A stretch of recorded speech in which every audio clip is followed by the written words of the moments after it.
여러분들은 언제 하나님을 인격적으로 만나셨습니까? 간증을 많이 듣다 보면 하나님께서 우리를 찾아오시고 만나주시는 방법도 참 다양하다는 것을 알게 됩니다. 한 분 한 분 하나님을 만난 이야기를 들어보면 참 재밌기도 하죠. 흥미진진해서 여러분들이 하나님을 어떻게 만나셨을지도 참 궁금하기도 한데요. 하나님을 만나셨을 때 어떤 기분이었고 여러분들의 삶에 어떤 변화가 있었는지는 또 기억하십니까? 아마 잘 기억이 안 나실 수도 있고 기억이 나셔도 어떤 기분이었고 어떤 변화가 있었는지 명확하게 설명하기가 힘들 수도 있으실 겁니다. 어쨌든 분명한 것은 하나님을 만나는 그 순간이 우리에게 정말 특별한 순간이라는 사실입니다. 너무 특별하기 때문에 우리는 하나님을 만나는 그때를 영화의 한 장면처럼 기억하기도 하는데 너무 그렇게 한 장면처럼만 기억해서 우리가 어떤 기분이었는지 또 어떻게 우리의 삶이 그 이후로 변화되었는지를 종종 잊거나 또 중요하게 생각하지 않을 때가 있습니다. 그러나 분명 우리는 하나님을 만나면 그 장면만 단편적으로 이렇게 그냥 신기했지, 그냥 그때 그랬지 라고 경험하는 것이 아니라 우리의 삶은 이전과 같을 수 없다고 고백할 만큼 특별한 삶의 변화를 경험하게 됩니다. 오늘 본문 말씀은 선지자 이사야가 하나님을 만나는 장면입니다. 이사야에 대한 이 말씀을 통해서 하나님을 만나면, 우리가 하나님을 만나면 어떤 마음을 갖게 되는지, 또 우리의 삶에 어떤 변화가 일어나고 어떤 변화가 있어야 하는지를 함께 나누면서 우리가 하나님을 만났을 때를 다시 한번 그때의 감동과 그때의 고백을 기억하고 또 고백하기를 원합니다. 혹시 아직 하나님을 인격적으로 만나지 못한 분들이 있으시다면 오늘 말씀을 통해서 하나님을 만나는 경험을 간절히 사모하는 시간 되기를 소망합니다. 본문은 이사야가 하나님의 보좌를 보게 되는 장면으로 시작합니다. 본문 1절부터 4절에 해당하는 말씀인데 한번 꼼꼼하게 다시 한번 살펴보겠습니다. 우시야 왕이 죽던 해에 내가 본즉 주께서 높이 들린 보좌에 앉으셨는데 그의 옷자락은 성전에 가득하였고 스랍들이 모시고 섰는데 각기 6날개가 있어 그 둘로는 자기의 얼굴을 가리었고 그 둘로는 자기의 발을 가리었고 그 둘로는 날며 서로 불러 이르되 거룩하다 거룩하다 거룩하다 만군의 여호와여 그의 영광이 온 땅에 충만하도다 하더라. 이같이 화답하는 자의 소리로 말미암아 문지방의 터가 요동하며 성전의 연기가 충만한지라. 아멘. 어렵죠? 무슨 말씀인지 참 어려운데 하나하나 살펴보면 본문 말씀이 어렵지만 우리가 뭘 할 수 있냐면 참 특별한 장면이라는 거예요. 하나님의 높이 들린 보좌를 보게 됩니다. 특별한 방법으로 하나님을 만나고 하나님의 보좌를 직접 보게 됩니다. 특별히 언제 하나님의 보좌를 보게 됐냐고 하냐면 우시야 왕이 죽던 해에 하나님의 보좌를 봅니다. 이 우시야 왕이 누구냐면 유다 왕국을 52년, 무려 52년이라는 긴 시간 동안 다스린 왕이에요. 긴 시간 다스렸다는 것은 그만큼 나라가 또 안정적이었겠죠. 안정적으로 또 나라를 잘 다스린 왕으로 이 우시야 왕이 재위를 했는데 굉장히 국가적인 상황도 좋은 시기였습니다. 그러나 우시야 왕이 죽던 해에 이 보좌를 보게 되죠. 이 우시야가 죽던 그 해부터 유다 왕국은 쇠퇴하기 시작합니다.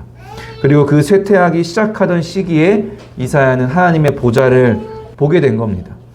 보좌라는 것은 왕이 앉은 자리라는 뜻인데 바로 왕과 통치 또 다스림을 뜻합니다.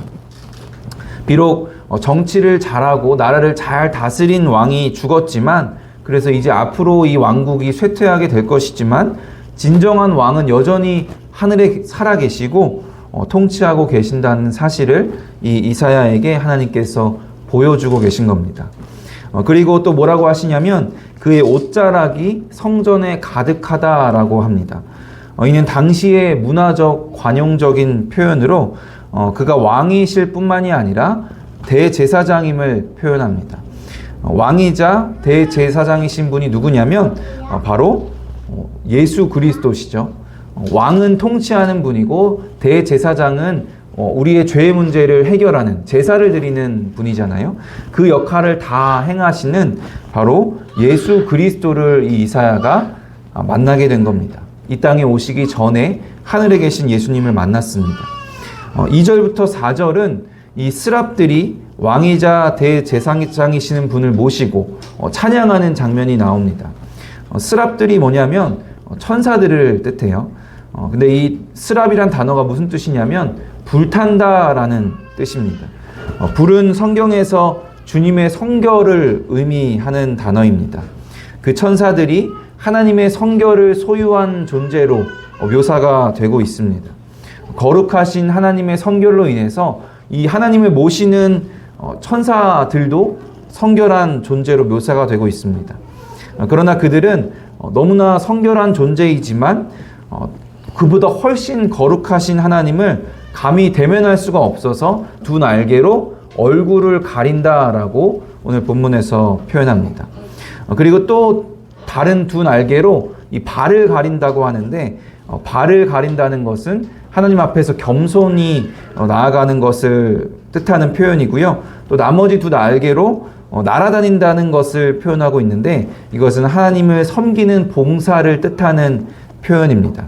그러니까 왕이시고 대제사장이신 거룩하신 주님의 보좌를 직접 바라보고 그 주님을 모시는 천사들의 모습, 감히 대면할 수 없어서 얼굴을 가리고 하나님 앞에 겸손히 발을 가리고 또 하나님께 날개짓을 하며 봉사하는 그 모습을 직접 본 이사야의 모습을 상상해 보면 참 영광스럽고 특별한 장면이 아닐 수가 없습니다.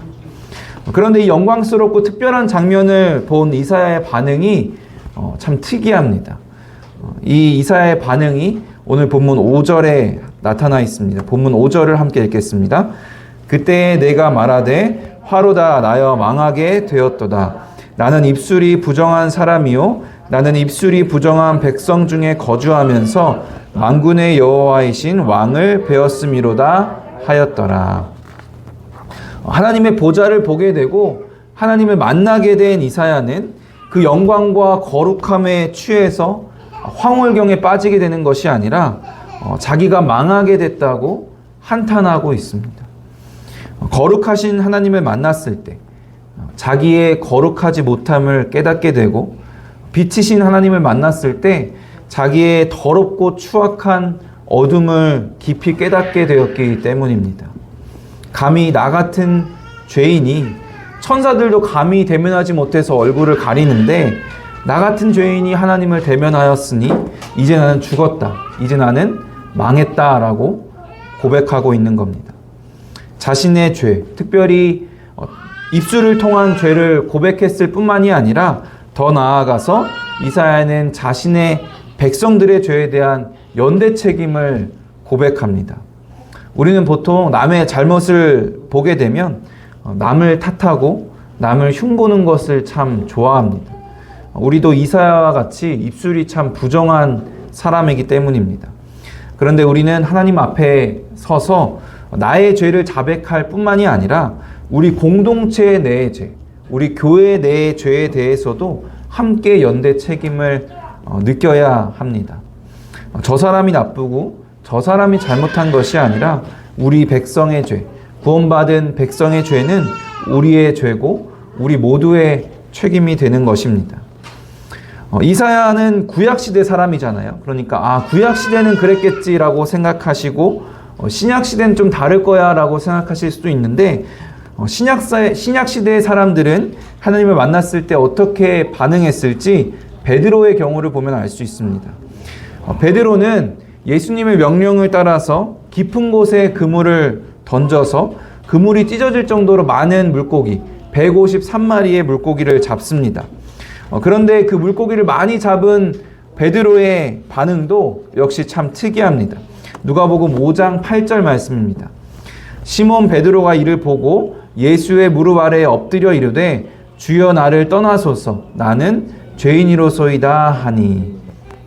물고기를 많이 잡아서 기쁘고 즐거운 것이 아니라 진짜 하나님이라는 것을 베드로가 깨닫게 되자 자기의 죄를 고백하고 심지어 하나님이 나를 떠나주시기를 구하게 됩니다. 구약 시대이든지 신약 시대이든지 거룩한 하나님을 만난 죄인은 자신의 죄와 자신의 더러움과 추악함을 깊이 깨닫게 됩니다. 여러분, 하나님을 인격적으로 만나셨을 때를 기억하십니까? 우리가 하나님을 만나면 황홀경에 빠지게 되고 행복하고 즐겁기 이전에 가장 먼저 마주하게 되는 것은 나의 더럽고 추악함, 나의 죄입니다. 저는 모태신앙이지만 제가 하나님을 인격적으로 만난 때는 26살 여름이었어요. 아직도 너무나 뚜렷하게 기억이 납니다. 기도를 하다가 살아계신 하나님을 깨닫게 되었을 때, 그 하나님을 인격적으로 마주하게 되었을 때 제가 그날 얼마나 울었는지 모릅니다. 그 전에도 물론 기도는 많이 했었죠. 그런데 그 기도가 진짜 살아계신 하나님을 잘 알지 못하고 했던 기도였던 것 같아요. 정말 살아계신 하나님을 마주했을 때 내가 죄인이라는 사실을 얼마나 뼛속 깊이 깨달았는지, 얼마나 깊이 깨닫게 하시는지 몸과 마음이 고통스러울 정도로 정말 울고 또 울었습니다. 내가 망하고 죽게 되었다는 이사야의 고백처럼 하나님을 만나면 내가 죄로 인해서 영원히 죽을 수밖에 없는 존재라는 사실을 깨닫게 됩니다. 그리고 하나님 앞에 엎드리게 됩니다. 이렇게 하나님을 만나고 죄인임을 깨닫게 되면 이제 어떤 변화가 일어나게 될까요? 여기서 끝난다면 참 비참하잖아요. 근데 여기서 끝나지 않습니다. 변화가 일어나게 됩니다. 이사야 6장 6절 7절을 함께 읽겠습니다. 그때 그 스랍 중에 하나가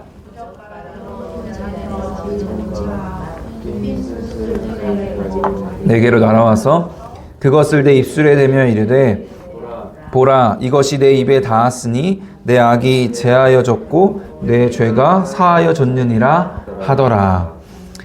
자신의 죄를 깨닫고 내가 이제 죽을 수밖에 없구나라는 것을 고백하는 이사야에게 천사 중에 하나가 제단에서 피운 숯을 가지고 이사야의 죄를 용서해 줍니다. 이 제단이 무엇을 의미하냐면 제사를 드리는 곳인데요. 하나님 나라의 제단이죠. 그러니까 바로 대제사장이신 예수 그리스도의 제사가 드려지는 제단을 의미합니다. 숯을 통해 죄를 사해 주시는 것은 예수님이 성령의 불로 세례를 주시리라고 선포한 그 세례 요한의 말씀이 생각나게 합니다. 죄를 깨닫고 고백하고 엎드린 이사야에게 주님의 속죄의 역사가 일어납니다. 자신의 죄를 깨닫고 뜨거운 마음으로 회개한 이사야에게 죄사함의 은혜가 뜨겁게 임했습니다. 그렇습니다. 우리는 하나님을 만나면 우리의 죄를 깨닫고 우리가 망하고 죽게 된 비참한 존재라는 것에 슬퍼하지만 하나님께서는 그런 우리에게 다가오셔서 우리의 죄를 용서해 주시고 은혜를 부어 주십니다. 그래서 우리는 그 순간 더 이상 비참함에 빠지지 않고 이제는 오히려 은혜 가운데 살게 되는 겁니다. 분명히 하나님께서는 우리가 죄인이지만 죄책감에 빠져서 비참함에 빠져서 사는 것을 하나님이 원하시지 않습니다. 우리가 죄인임을 더욱더 깊이 깨닫게 하시는 것은 그 하나님의 은혜가 얼마나 더 깊고 놀라운지를 깨닫게 하시는 거예요. 그 역설적인 믿음과 자유함이 우리에게는 있어야 될 줄로 믿습니다. 죄를 깨달아서 내가 엄청 더러운 존재임을 깨닫고 깨달을수록 내가 얼마나 깨끗하고 의롭다함을 받은 존재인지를 깨닫습니다. 죄 때문에 나의 마음이 더욱 비참해지고 애통할수록 하나님의 은혜가 더욱더 드러나고 구원의 기쁨이 더욱더 커집니다. 내가 더 낮아질수록 하나님이 더 나를 높여주시고 내가 더 약하고 죽을수록 하나님의 능력과 강함이 내 삶에 임재하게 됩니다. 나를 비우고 버릴 때 내 안에 더욱더 성령이 충만해져서 내 삶이 더욱 풍성해집니다. 우리에게 믿음이 없다면, 믿음으로 담대하게 나를 낮추지 못한다면 이처럼 역설을 통해 주시는 하나님의 복을 누릴 수가 없습니다. 우리의 신앙은 참 역설적이라는 생각이 듭니다. 하나님께서는 역설을 참 좋아하시는 것 같아요. 이런 역설의 신앙이 우리에게 있기를 주님의 이름으로 축원합니다. 이사야가 하나님을 만난 이야기는 여기서 또 끝나는 것이 아닙니다. 하나님을 만나서 죄인임을 깨닫고 또 죄사함의 은혜를 받은 후에 이사야가 하나님을 만난 이 이야기가 어떻게 끝나냐면 본문 8절에 나타납니다. 함께 읽겠습니다.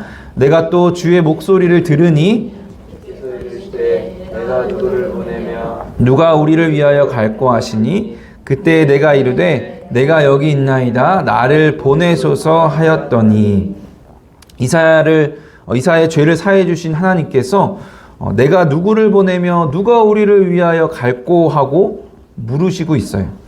하나님이 정말 누굴 보낼 줄 몰라서 걱정하며 말씀하시는 걸까요? 당연히 그럴 리가 없습니다. 하나님은 이사야를 보내기를 원하셨어요. 애초에 하나님은 이사야를 사용하기를 원하셔서 하나님의 보좌를 보여주고 또 죄를 사하여 주셨을 겁니다. 그리고 그 하나님의 부르심에 이사야는 주님 내가 여기 있습니다. 나를 보내소서 하고 기쁨으로 화답합니다. 저는 이 말씀을 들을 때마다 군대 생각이 나는데요. 제가 군대에서 가장 많이 듣던 말이 뭐였냐면 아마 군 생활을 하신 분들은 많이 들어보셨을 텐데 나다 싶으면 알아서 나와 라는 말을 참 많이 들어요. 너 부르는 거니까 알아서 나와라 이런 말입니다. 이사야도 하나님이 우리를 위하여 누가 갈고 할 때 나다 싶으니까 알아서 나간 그런 상황인 것 같아요. 하지만 중요한 차이점이 있어요. 군대에서는 정말 하기 싫은데 명령에 복종해야 되기 때문에 복종하지 않으면은 그 후환이 두려워서 억지로 나가지만 하나님의 부르심에는 하나님이 우리에게 먼저 주신 그 은혜로 인해서 우리가 기쁨으로 나아갈 수 있다는 그런 결정적인 차이가 있습니다. 망하고 죽을 수밖에 없는 우리를 살려주신 하나님 앞에서 우리가 무엇을 욕심내고 무엇을 주장하겠습니까? 그저 우리를 사용하기 원하셔서 우리를 불러주시고 우리의 죄를 깨닫게 하여 주시고 또 그 우리의 죄를 용서하여 주신 것이 그 너무나 감사하고 기뻐서 그 부르심에 응답할 수밖에 없게 되는 겁니다. 만약 하나님이 우리를 사용하길 원하지 않으셔서 우리를 만나주시지 않고 우리의 죄를 깨닫게 하지 않으시고 우리에게 죄사함을 주시지 않았다면 그렇다면 우리가 망할 수밖에 없구나라는 것을 생각하게 된다면 하나님의 부르심, 이 하나님이 주신 소명은 우리에게 무거운 짐이 아니라 감사와 기쁨이 되어야 합니다. 죽을 수밖에 없는 죄인이 하나님의 그 놀라우신 역사에 창조주 하나님의 일에 참여하는 것 자체만으로도 얼마나 큰 영광이고 기쁨이겠습니까? 그래서 장로교회 헌법을 보면요. 성도가 교회를 위해 봉사하는 것이 성도의 의무이기도 하지만 그보다도 더 강조하고 있는 것은 성도의 특권이라고 강조합니다. 하나님이 나에게 맡기신 일이 짐이 되는 것이 아니라 이렇게 비천한 자를 감히 하나님의 일에 동참하게 해주신 특권이고 그리고 그 일이 기쁨이고 영광인 줄을 기억해야 합니다. 하나님을 만나고 죄를 깨닫고 회개하며 죄사함을 받은 이사야는 결국 소명을 얻었습니다. 그리고 하나님이 주시는 그 소명 앞에서 이사야는 기쁨으로 하나님께 자원하며 나아갔습니다. 우리의 회개와 구원이 이사야처럼 소명으로 이어지지 않고 그저 구원에서만 끝난다면 우리는 하나님을 나를 위한 하나님으로 이용하고 있을 가능성이 큽니다.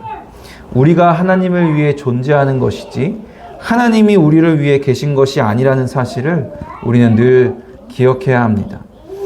그래서 우리 믿음의 선배들은 신앙을 고백하는 문답서 가장 앞에 이렇게 묻고 답합니다. 사람의 제일 되는 목적이 무엇입니까? 사람의 제일 되는 목적은 하나님께 영광을 돌리고 그를 영원토록 즐거워하는 것입니다. 우리의 삶은 우리가 중심이 되는 것이 아니라 하나님 중심이 되어야 합니다.